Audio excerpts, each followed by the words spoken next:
What's up, guys? Megan here with the Axiom Fitness Academy, and your move of the week is the surfer squat. To set this one up, we want to be in a staggered stance. So our back toe is going to be in line with our front heel. And we're going to shift our weight so that most of it's on the front leg.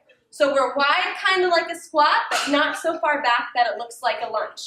We want to rack the weight on the same side shoulder as the back leg, and from here, keeping that upper body tall, hips go back and down like a squat, then you come right back up. So sit those hips back, most of the weight on the front leg, stand up. Give these a shot, let us know what you think.